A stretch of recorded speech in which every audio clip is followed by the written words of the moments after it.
giving up what is essentially an addiction. I mean, we use the word craving, but the way that the mind functions, I mean, these are English words that are translations of Pali terms. The way that the mind functions is on the basis of addiction. It's addicted to things, and that's why just knowing what they are is not enough to stop chasing after them. So, for example, if somebody is an alcoholic and you say, look, you're suffering because you're an alcoholic, now give up alcohol, right? They'll say, well, I already know I'm suffering because I'm an alcoholic, but I'm addicted. They formed a habit. So usually the way that you stop an addiction is that you replace it with something that's slightly less bad. So they kind of this gradual substitution of addiction. So people who are addicted to cigarettes, I don't know how effective this is. Maybe they can replace it with vaping. I heard that that's what vaping was originally for. I don't know if that actually works. But this is a general psychological principle of reducing addictions. So if a person is thinking to themselves, if I only had a relationship, if I only had X, Y, and Z, I would be happy, they need to find something that gives them happiness that's not external.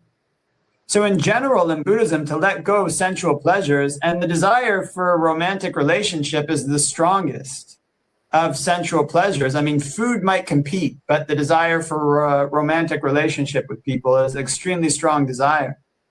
One has to be able to try to derive pleasure from meditation, because this is basically the only type of pleasure that surpasses any of these sensual pleasures.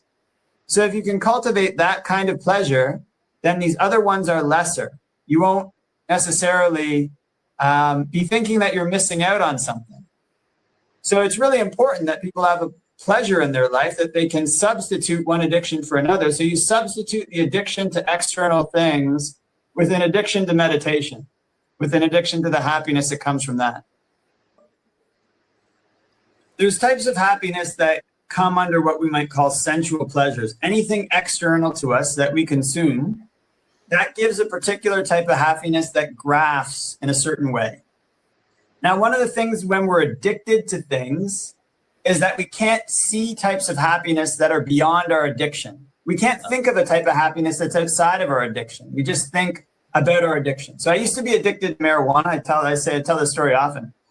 And when I was addicted to marijuana, I just couldn't picture going anywhere without it, essentially. Like I had to smoke marijuana every day. I couldn't go to a movie without smoking marijuana. So it's like it was a waste of my time to see a movie if I hadn't smoked marijuana. So if you took me now and said, look, would you like to be addicted to marijuana in that same way? I'd be like, no way. I want to be addicted to marijuana in that same way. But addictions have this quality to them that they cloud our ability to imagine types of happiness that are beyond them. And yet when we let go of the addiction, we gain a type of happiness that's much higher. So in a similar way, like when we talk about, like in Buddhism, we don't talk about like connecting with our inner divinity or we don't use these kind of words, but there's a type of happiness that's clouded by our consumption and our addiction to external things. So when we use an anchor topic like the breath, it doesn't have to be the breath. It could be a mantra. It's not just Buddhists that practice meditation this way. I mean, it's there in Hinduism, and even before what we call Hinduism now, there were people who were practicing this kind of meditation in India. So when you focus on a single object and you center your mind around that object such that it's not going out to external objects, and you make that more and more steady, your mind becomes more and more still and less engaged with the external world, then different types of happiness can arise. And those types of happiness are superior to any type of happiness that exists in the external world. So it graphs differently. The happiness in the external world starts large and it gets smaller, no matter how much of it you get. So I had this friend, he was really, if you're talking about relationships, I had this friend when I was young, he was really successful with women. And he had a saying, he's like, you show me a really beautiful woman, and it can apply to men too. Show me a really beautiful man, and I'll show you a guy who's tired of being with her, essentially. So in other words, whatever external pleasure a person gets, it diminishes the more of it that a person has. But this type of pleasure that a person gets from centering the mind around an object, that pleasure starts small and grows larger.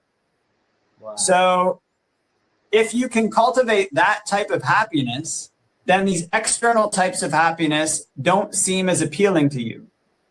So that's what's meant. It's not just like the stillness that you get or thinking about your inner divinity. It's an actual feeling, a feeling of pleasure that surpasses any type of pleasure. So in Buddhism, we call that the pleasure of form. It surpasses the feeling of pleasure you get from a drug, from a dopamine hit, from anything external. So that's the type of pleasure you want to cultivate.